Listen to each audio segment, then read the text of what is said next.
What is up, W Sports Podcast listeners? Jimothy and Tubby, we are back again. And guess what? It is playoff week. That's right. Playoffs have started this week. Friday, Saturday, we get 2 days of college football playoffs in our first ever 12-team format. And so, you know what? Today is going to be a prediction day. We're going to talk about the Heisman. We're going to talk about some transfer portal news and notes. We're glad you joined in the show today because, Tubby, man, I'm so excited to talk all this college football stuff, man. Welcome back. Oh, I am too. I mean, that that Army Navy game maybe not lived up to the hype as everyone hoped that it would be a close game, but it was a good game. Navy came out swinging. Dude, for sure. And I think it snowballed on Army Hmm. right at the end there. Yeah, Those last two picks, that last interception he threw, I mean, he hiked it. I knew where he was throwing the ball. yeah. And sure enough, so to the corner, and it was, nail in the Hmm. coffin or whatever. But it was still a great game to watch. The odd thing was I didn't see this happen. There was a bowl game right after. Yeah, I saw that. I Michigan, can't. Western Yeah, Michigan, and someone else. yeah. Something. Yeah. Yeah, that was odd. I don't know that anybody watched it, but Army Navy game was good. It was the highest scoring Army Navy game they've had in well over. I think it was like a decade, 2013 or something like that. It was a lot. Oh, that's hilarious. So Yeah, I mean Bryson Daly. I mean, he didn't have the best game, but I was shocked to see that he was tied or he was second in NCAA in rushing touchdowns this year. I yeah, know it's crazy to oh, you're shocked because they run triple option, but he had 29 rushing touchdowns, finished sixth in the Heisman voting. yeah. Which again, that lives up to what we talked. Now he is a senior technically. I don't know how many years of eligibility or what that means for with in regards to Hmm. Army and how they do their red shirt Yeah. COVID stuff. I don't know how that's going to work, but it could be a dark horse. We talked about it last week on the podcast. So one Yep. other thing that we also did mention last week on the podcast for those who jumped in, we do have a giveaway, a jersey giveaway for this month, and there are ways that people can actually get extra entries. Tubby, can Yeah. you do two things for everybody listening? Number Uh one, huh. how can they get a free entry, and how can they get bonus entries? So I mean, free entry. All you gotta do is hit that subscribe button Boom, on the just do YouTube it. channel. It's That's like it. it's like right Free there. entry. Yeah. It's like right there. Yeah. Somewhere you just hit that subscribe button. Then also you can get 3 extra entries if you guess the player that is on the jersey correctly. So we have been dropping hints for the last couple weeks, and I can't remember all of them off the top of my head, so you'll have to go back and rewatch some of them. Some of the podcasts. But let's see if I can do this real quick. Hall of Fame running back. Boom. Was one of the first ever dual running backs were receiving and rushing yards. Let's see what else was there. All decade team. All decade team. I feel like there was one more, and I cannot There think was of one it. more, and I can't remember what it was I yet either. I I can't remember it either. But we do have we have another hint. Since I can't remember, I'll actually give you 2 hints this time. Since I can't remember the other one, but the first one, he was a top 10 pick Oh, in the NFL draft. top 10 pick in the NFL draft. Okay. And then, since I can't remember the other one, we'll give you a bonus one. He was he was a 5-time All Pro running back. Okay. I think I know who it is, but I'll put it in afterwards. But we'll see. We'll see. I have. Are you going to give us the division or anything like that later on? I mean, we got like one I week. will once it starts in the next few. I'll give you a few more hints in the next better hints that are more obvious Okay. instead of these. I just want to see if someone guesses. Like you said when we started the hints, this is a tough one to guess. Yeah. Yeah. See, that's why I don't think I got it. I really thought I had it before, but I'm we're telling gonna you. have to see. So yeah, again, you can put your guest chat. We're gonna put up some other clips of this, obviously on YouTube Hmm. and on all the social medias. You can put your guest on YouTube. Has anybody gotten it yet? Got it Nope. right yet? Nope. Okay. Well, hey, listen, time is almost out, so make sure you do hit that sub button, and then you can also put your guests in there. Do some research on the Google. Maybe you'll get those 3 guesses real quick. Yep. And did I just lose you? Can you hear me all right? I got you. Can you hear me? You can hear me. Dude, I swear. So sorry. I think my Bluetooth just picked up on my AirPods again. For what? Yep, you cut out. Okay. All right. Oh, nope. Ah, Try I again. can hear it now. No, We're there good? we go. There we go. Yeah, we're good now. I'm done. Last week we had network connectivity. This week we have AirPod connecting issues. It's a problem. So anyway, put your thoughts in the chat. We're gonna move on now to college football playoff predictions. We got 4 games. One Notre Dame, Indiana, and then we have 3 games all day Saturday. You're gonna be able to watch college football. It's gonna be incredible. So Toby, we're gonna start with Indiana against Notre Dame. It's in Notre Dame or at Notre Dame. Who you got in this one? What's maybe an X factor? Yeah, I think this one is Notre Dame. We've talked about Notre Dame over the last month or so about being one of those hot teams that you probably don't want to face right now. And as great as Indiana's season has been, they've played one team for the most part. I mean, it was Ohio State. They lost the game, and they got beat pretty good. So I think Notre Dame's defense is going to be the X factor, slowing down that high-powered Indiana offense. Yeah, their defense has played really, really well outside of USC, which USC scored 35, but even then it was more like 28 or maybe 35 if you could say that. But they just, absolutely dominated. Their offense has been performing on all cylinders. I think that's the key is if they can, obviously this is going to be a theme. If you can run the ball really well, I think they should. That's the X factor for me. I am a little nervous for Indiana because the game called, say whatever you will, it's 27 in Notre Dame. I know Indiana is not. It's not like a hot weather state, but I'm not sure that their offense is as tough as it needs to be for what I'm gonna call December football in college. Yeah, especially that cold. Yeah, they play in Indiana, so it's not like they're not used to cold, but their style. Their style, their high-powered, throw the football offense, not suited for this type of weather. Yeah, and so what's their coach's name? Curt Cignetti. Yeah, so he needs to at least have a competitive game. Otherwise, I'm a little nervous as to what it actually looks like going into next year. Is this a one-year wonder? But yeah, we're hoping for a really good game. Riley Leonard, he's been good, not great this year. But the thing that's helped them is they have 3 different, including Leonard, they have 3 different players who have over 600 yards rushing this year. They've done a great job. That's where Leonard has really made it work, is 14 rushing touchdowns, which is about halfway to the mark of Army. So just saying. But we got that. And then the early game, it makes sense to have Big Ten on early. We got Penn State hosting SMU. This is another cold weather game. SMU traveling up north to Penn State. Who do you got in this one? Yeah, if this game wasn't in Pennsylvania, I think I would be going SMU. But I just the weather is going to be the biggest factor for SMU playing in that cold weather up in Pennsylvania. So I'm going to take Penn State in a close game, and it's going to come down to like we talked with like the Indiana game. It's going to come down to Penn State being able to run the football. Yeah, I think that's what they have to do is really just be the tougher team. And I know that's the same thing I said earlier, but if you look at the last 5 or what their schedules look like, honestly, I don't think that these are all that different this year.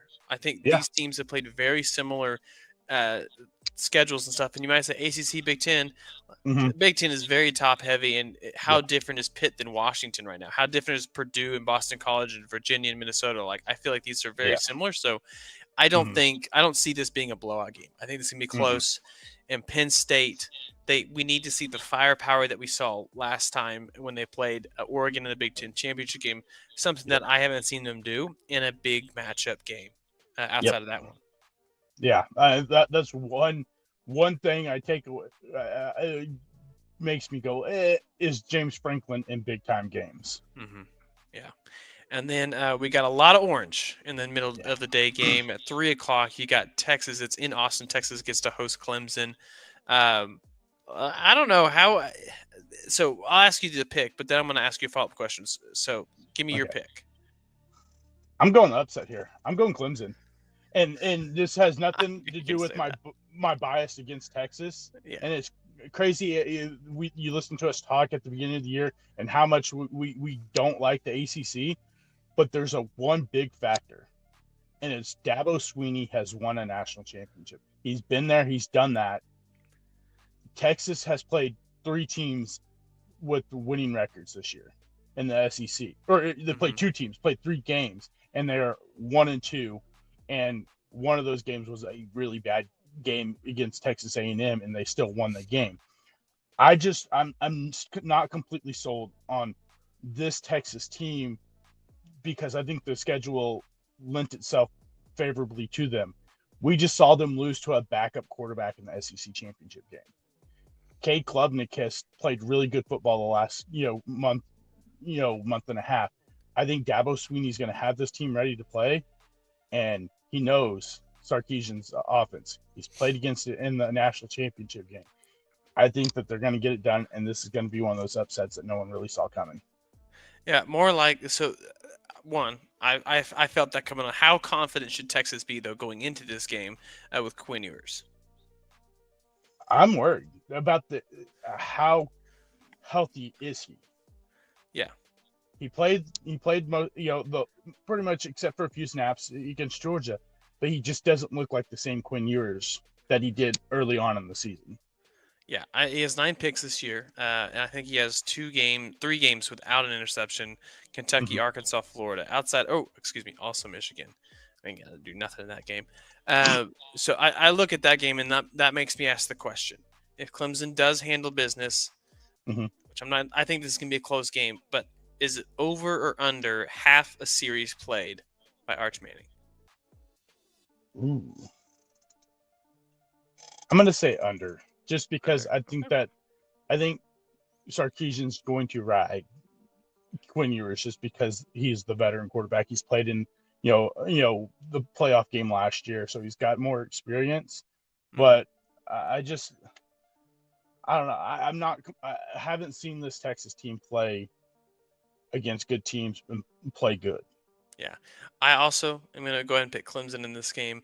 But maybe it's because I just hate Texas too. But I do think my confidence right now in the consistency that we see from Quinn Ewers is not as high as what I've seen in Cade Klubnik throughout this year. And I know he's had his low moments, but I think I trust Dabo. There's two coaches in college football right now that have a national championship, and one of them is playing in this game or coaching in this game. So I'm going to lean that way.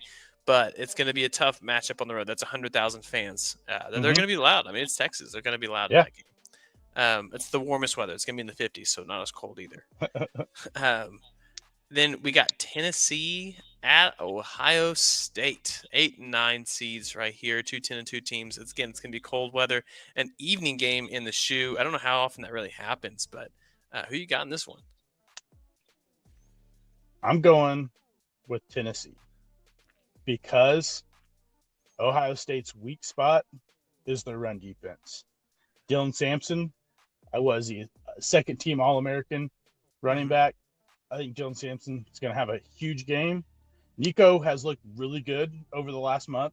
And I think that's, they're playing he's getting his confidence and, knowing that he can do things. I think Dylan Sampson runs all over them and they take out Ohio State. Yeah, I'd like to point out Dylan Sampson this year has 256 carries. The tandem duo that is in the backfield for Ohio State, Judkins and Henderson, they have 156 or 256. That's ridiculous. Exactly the same yardage. There, he has 1485. They have a combined 1556. Very close. They also have 14 touchdowns to his 22. I don't know, man. Who would you rather have in this if you're a fan right now? This is going to be a close game. I think one possession, easily one possession. But Tennessee has their work cut out for them. But who would you rather have? 2 or the 1 running back? Give me the workhorse. Give me the guy that's shown that he can go out there and just take control of the game. Yeah, I like it. It's going to be a heck of a matchup. I'm excited. It's going to be great to see all these games that lead up to 4 more games the following week, which will be great. Yes. Get to see Boise State. Let's go. Arizona State in week 2. Oh, man. Who would? Nobody had those guys in there, but it does make sense, I think. And it's Boise State is the team that should have made it with their history since 2005, just being a winner. So since 1999. Boise State has the most wins in college football. Yeah, it's pretty good. It's pretty good. So, there you go. All right, well, let's move on. So, yeah, put your picks in the chat because we'd love to keep track and see how you guys do as well. Put those in the comment section if you're watching any of the videos on the shorts this week. But well, let's talk some transfer portal news. There is some big names that are moving. Ole Miss, all over the place. They have all the money in the world to keep spending. They did last year. They're doing it Mhm. this year, and they're getting some names. But any of the key guys who enter the portal or any names that you've seen them move that big pieces are landing where they should. So there's one interesting one. You know, we talked about Jackson Arnold probably going to Mississippi State, ended up going to Auburn. But Auburn also brought in another quarterback today, Ashton Daniels from Stanford, which I thought was weird. Kind of struck me as a little odd that, I mean, did Jackson know this before he entered, before he committed? I don't know. But now he's in that situation that he was in Oklahoma again this year, where there's going to be questions. Okay, he has a bad couple games. Oh, we need Ashton Daniels, or I don't know. I don't like the situation there. I mean, John Mateer, I mean, he's the biggest, I think the number one consensus transfer portal guy right now on pretty much any transfer portal board you look at. It looks like Oklahoma is set up really well for that. He entered with the no contact tag, so that means he already knows where he's going, and it sounds like Oklahoma offered him a pretty good chunk of money. Please. Yeah. That was what the check said. Please. Yeah. Please. But yeah, I mean, then see who else. Alabama, they just had a big time guy in the transfer portal. True freshman Jalen Bachway. Yes, Corner. saw that too. Which that one to me was surprising because he played a lot as a true freshman in corner. So that one kind of shocked me a lot to see him enter the portal. So I think that's going to be one name that's going to be a really hot, commodity where he's going to get a pretty good chunk of money. Justice Haynes is another one from Alabama. He's, got a lot of, suitors set up for him right now also. So there's some big ones out there. It's just, it's crazy the way the transfer portal's going right now. I mean, if you're Washington State, you're not happy because you lost your starting quarterback, your starting running back, and then your left tackle that was a day 2, second, third round pick projected this year, and at least maybe 2 of those guys maybe ended up in Norman. Yeah, and I'm looking at this. There are some other guys. Miller Moss, another quarterback that was higher on this list, went to Louisville. I think it's a good fit for him. There are some wide receivers that still haven't quite landed. I don't know. Yeah. We've talked about this. There's still way too much power for the way too much power for the players right now. Yeah. In the whole transfer portal, and there's a lot of repeat. I'm not going to call them repeat offenders, but just repeats that are out there. And I think what I want to see is, Jalen Mbakwe is one of the few 5-stars that are in the portal. As you mentioned him earlier.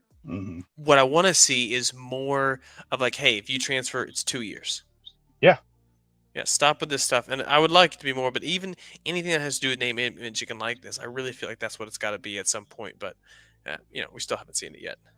So there is a player that has transferred 3 times so far. This is his 3rd time. And one of these college football guys put it on there like, this is college football in a nutshell, the transfer portal. He takes a picture. He committed to Penn State. Bear Alexander takes a picture of him in the Penn State uniform, but he's flexing. His tattoo is a Georgia tattoo, where it was the first college that he was at, but his profile picture on Twitter is of him in a USC jersey. And they're like, that's the transfer portal in a nutshell right there. Gross. Yeah. Gross. Yeah, why would you flex with the arm that has the Georgia tattoo on it? Flex with the other one, guy. Come on, man. Yeah, it is a wild time in the transfer portal, but it's part of college football right now. Until they fix it, that's where we're going to be. But any other news and notes that you want to hit before we send it out? We had one interesting the Heisman Trophy thing. Oh, yeah, the Heisman. We can wrap that up somewhere. We maybe hit that at the beginning of the NFL or whatever. But one interesting coaching hire in this last couple weeks was a name that we've seen a lot in the early 2000s. Rich Rodriguez is heading back to West Virginia.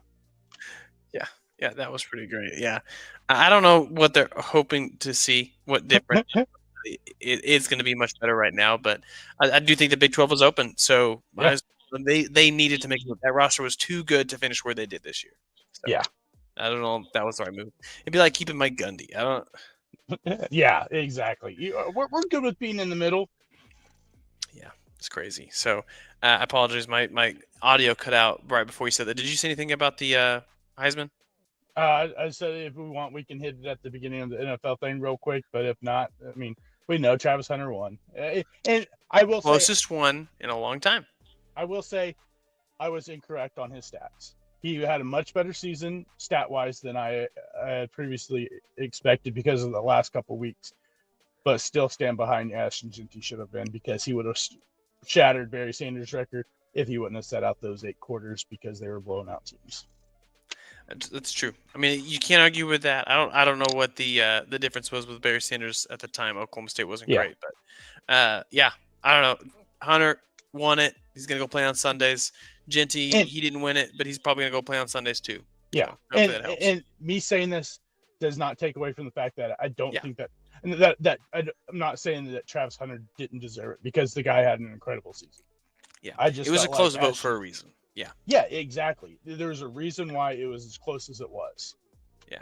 yeah. So anyway, yeah, guys, that is the show. Make sure you subscribe to the channel if you haven't already. If not, what are you doing? Come on, it's the best way you can give us a gift this holiday season, and the best way we can give you a gift is by subscribing, so we can give you enter you into the drawing. Make sure you put your guess in the chat, and we're excited to see you all tomorrow, because we'll be back with our recap of the NFL's week. Till then, we'll see you all next time. See ya. See ya.